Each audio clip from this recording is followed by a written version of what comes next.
샬롬, 샬롬, 샬롬, 샬롬, 샬롬. 하나님 사랑합니다. 여러분, 주 안에서 사랑합니다. 134편 1절에서 3절 말씀, 시온에서 복을 받는 성도.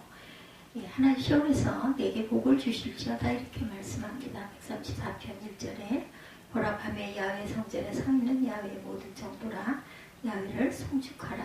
성소를 향하여 너의 손을 들고 야훼를 송축하라. 천지를 지으신 야훼께서 시온에서 내게 복을 주실지어다. 그래서 시온에서 내게 복을 주실지어다. 이런 제목으로 함께 은혜를 나누겠습니다. 다윗이 주기야에 제일 먼저 행한 일이 예루살렘 성을 정복하는 일이었어요. 그는 그 성을 점령하고 그 성의 이름을 다윗성이라고 명명하고 예루살렘의 동남구름 기드론 골짜기와 주로 무원 골짜기 사이에 있는 구름을 시온이라 이렇게 부르죠. 그때다가 솔로몬이 다윗성의 북쪽 높은 구름의 성전을 세우고부터 그 성전의 구름을 시온이라고 불렀어요. 이 시온의 이름은 구약성서에서는 무려 152회나 나오고 신약에는 10회 그리고 외전에는 16회가 기록되어 있는데 이처럼 많은 기록이 있는 것은 하나님의 거룩한 성전을 상징하거나 하나님이 함께 하시는 동행의 의미가 있기 때문이겠죠. 나중에는 모든 예루살렘 성과 그 주민을 나타내는 명칭으로도 사용되었고 신약에 와서는 새 예루살렘으로 하나님의 어린 양이 구원받은 성도들과 함께 사는 새하늘과 새 땅을 상징하는 것으로 사용이 되었습니다. 또 내가 보니 보라 어린 양이 시온산에 섰고 그와 함께 14만 4천이 섰는데 그 이마에 어린 양의 이름과 그 아버지의 이름을 쓴 것도 있도다. 계시록 14장 말씀이죠.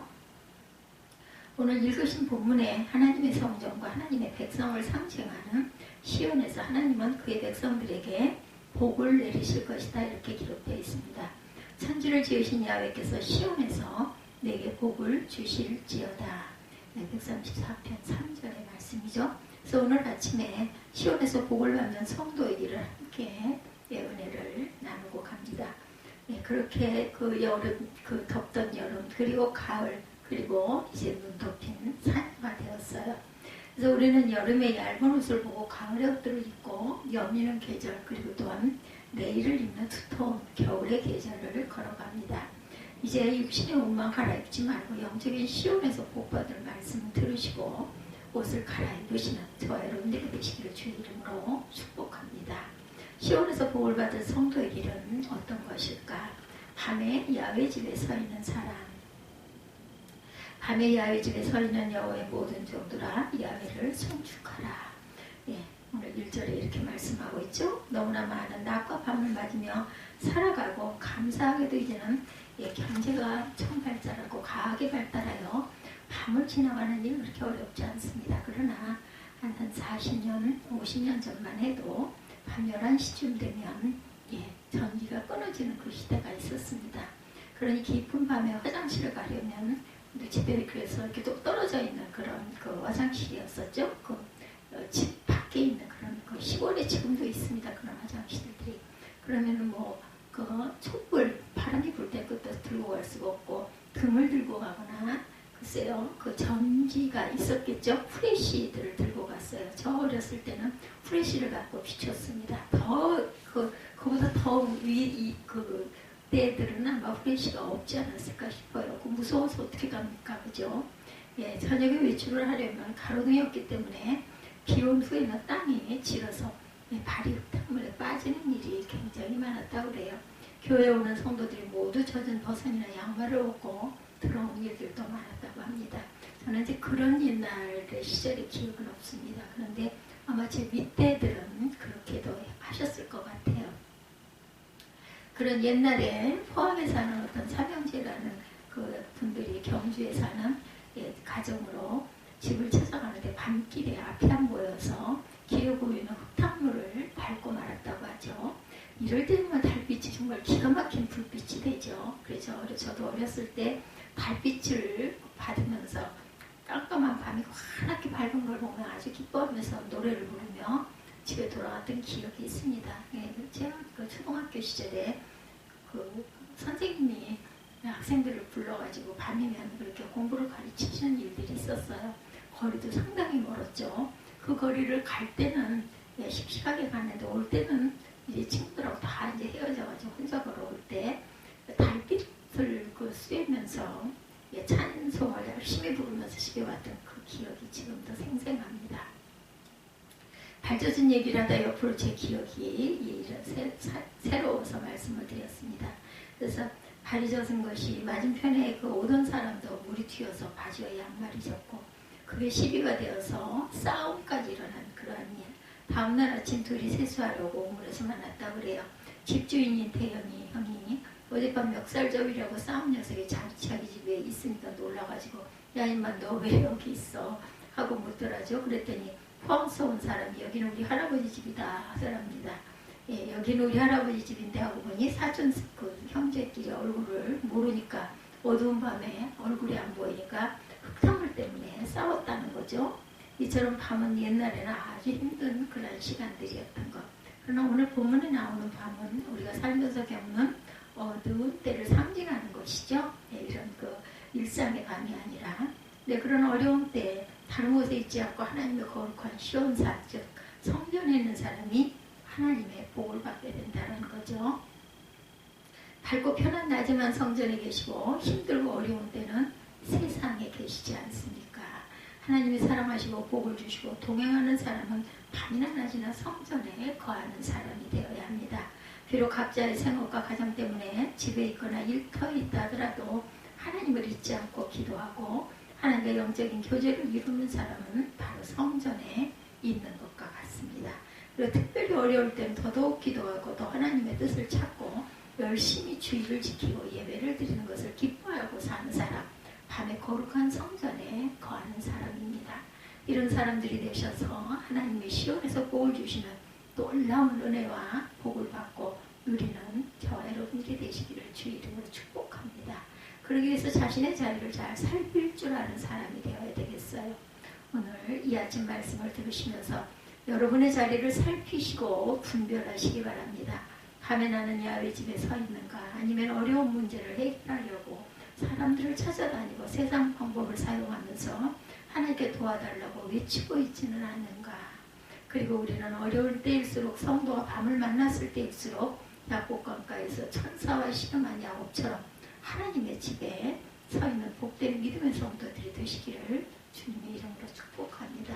두 번째, 성소를 향하여 손을 들어야 되겠습니다. 성소를 향하여 너 손을 들고 야훼를 송축하라. 오늘 2절이죠.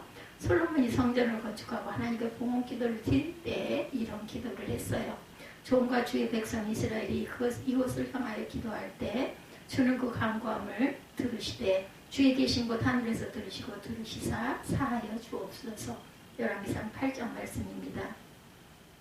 자신과 자신의 백성이 성소를 향하여 손을 들고 기도할 때 죄짓고 그 값진 패전하고 돌아오며 이 성소를 향하여 회개 기도할 때 그 값으로 패전을 하고 돌아오면서 성소를 향하여 회개할 때 죄를 범함으로 나라에 기근이 들어 깨닫고 회개하고 성소를 향하여 기도할 때 질병이 들었을 때 적군과 전쟁을 앞두고 그곳에서 성소를 향하여 손을 들고 기도할 때 이방인이 주의 소문을 듣고 이 성전을 향하여 손을 들고 기도할 때 하나님은 들으시고 치료하시고 용서하시고 승리하게 하시고 구원하소서 하고 솔로몬이 성전을 지어 봉헌하면서 간절히 기도했죠.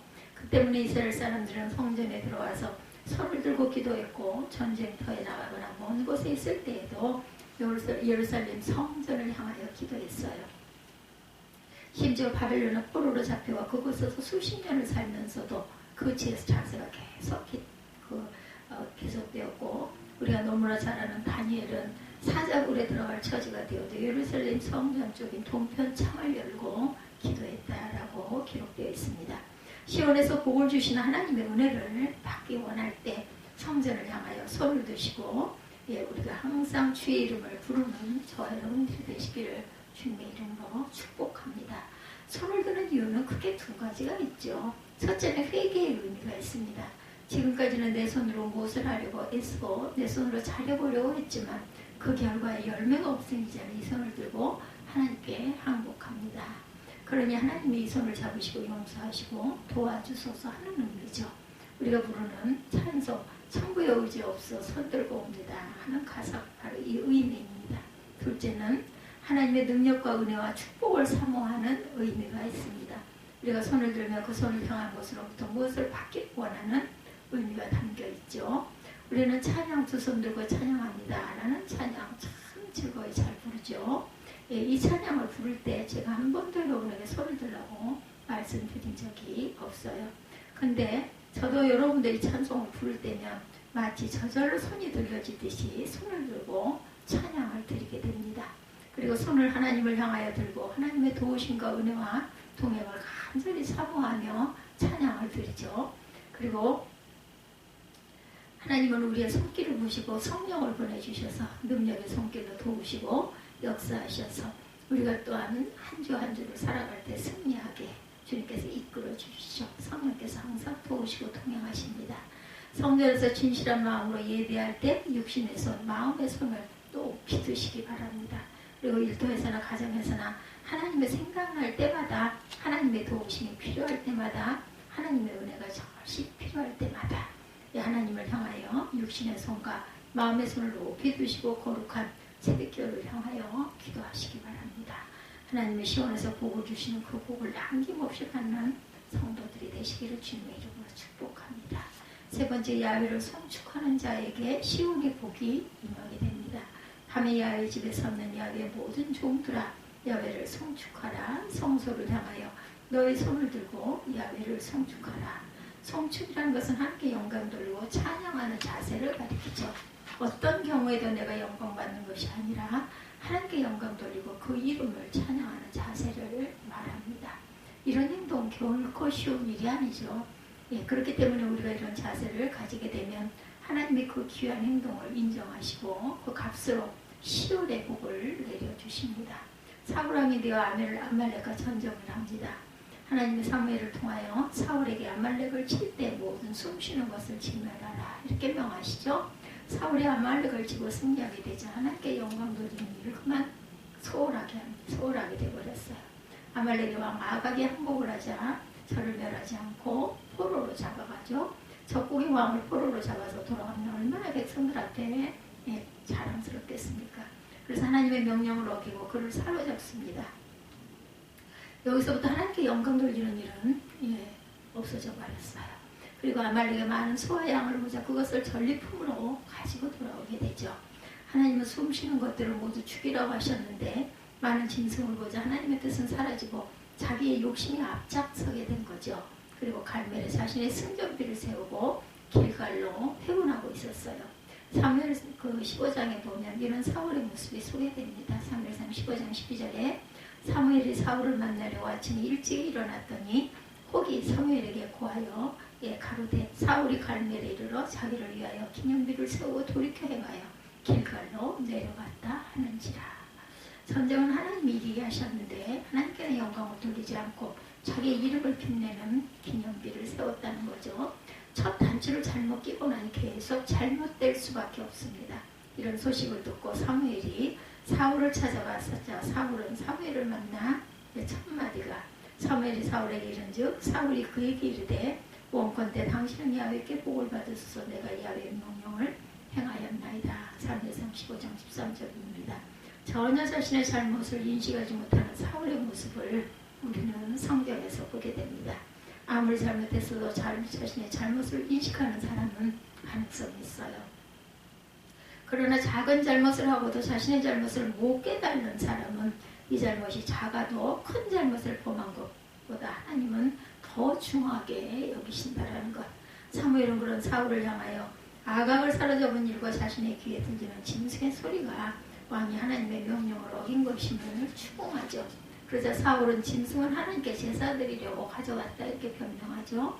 또 사무엘은 탄식하며 순종이 제사보다 낫고 듣는 것이 수양의 기름보다 낫다는 그런 말씀을 사울에게 전해서 저희들이 정말 이 말씀 굉장히 많이 인용하죠.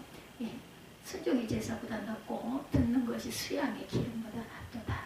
이처럼 자신의 영광을 거두고 자신의 뜻대로 행하며 자신의 잘못을 합리화하는 사울을 하나님은 버리셔서 착한 아들 요나단과 함께 전쟁에 나가 목이 잘려 죽임을 당하도록 방치합니다. 그래서 송축을 행하는 것, 하나님께 영광 돌리고 찬양하는 일이 결코 쉬운 일이 아니라는 것은 사울의 모습에서 우리가 발견하죠. 반면에 사무엘은 모든 영광을 하나님께 돌려 시온의 복을 받은 사람입니다. 그리고 민족이 지도자로 부상하자 제일 먼저 한 일이 온 백성을 모아 하나님께 제사드리게 하고 회개케 하는 일이었어요. 그래서 온 백성을 미스바에 모이게 하고 그들과 함께 금식하며 물을 길러 부어드리고 우리가 이렇게 범죄하였나이다 하고 회개합니다. 그때 블레셋이 쳐들어오죠. 지난번에 한번 이게 법궤를 빼앗았기 때문에 기가 오른 블레셋은 엄청난 군대를 이끌고 미스바로 진군합니다. 두려움에 처한 백성들은 사무엘에게 쉬지 말고 나라를 위하여 기도해 줄 곳을 요청하죠. 사무엘은 그들의 요청을 받아들여서 젖먹는 어린 양을 취하여 정성을 다하여 하나님께 제사를 드려요. 하나님이 사무엘과 이스라엘 백성들의 회개 기도를 들으시죠. 그리고 우레를 바라여 블레셋을 두렵게 만들고 그 모습을 본 이스라엘 사람들이 용기를 내서 그들을 쳐서 국경 밖으로 내어 쫓고 계속 추격하여 블레셋 땅인 백갈까지 점령하는 놀라운 승리를 이끌어냅니다. 이쯤 되면 사울 같은 사람이라면 내가 온 백성을 미스바로 모이게 하고 회개케 했더니 이런 놀라운 승리와 축복을 이끌어냈다 하고 자축을 할 것입니다. 그러나 사무엘은 이 모든 승리와 회복과 축복을 하나님께 영광을 돌립니다. 그래서 미스바 센 사이에 커다란 돌을 세우고 그 이름을 에베네셀이다 이렇게 명하여 여호와께서 여기까지도 오셨다고 모든 영광을 하나님께 돌리고 하나님을 찬양합니다. 이런 귀한 자세였기에 하나님은 시온의 복을 사무엘과 그 백성들에게 내려서 승리의 복을 누리게 하신 줄 믿습니다. 송축의 삶을 살아가시기 바랍니다. 어려운 일을 만나도 하나님을 원망하지 말고 감사하시기 바랍니다. 좋은 일, 복된 일을 만나면 더더욱 하나님께 영광을 돌리고 감사, 찬양을 드리는 저와 여러분 되시기 바랍니다. 그러면 하나님이 시온에서 내게 복을 주실지어다 하시는 하나님의 말씀대로 시온의 복이 임할 것이고 그 복을 받는 저와 여러분들이 되시기를 주의 이름으로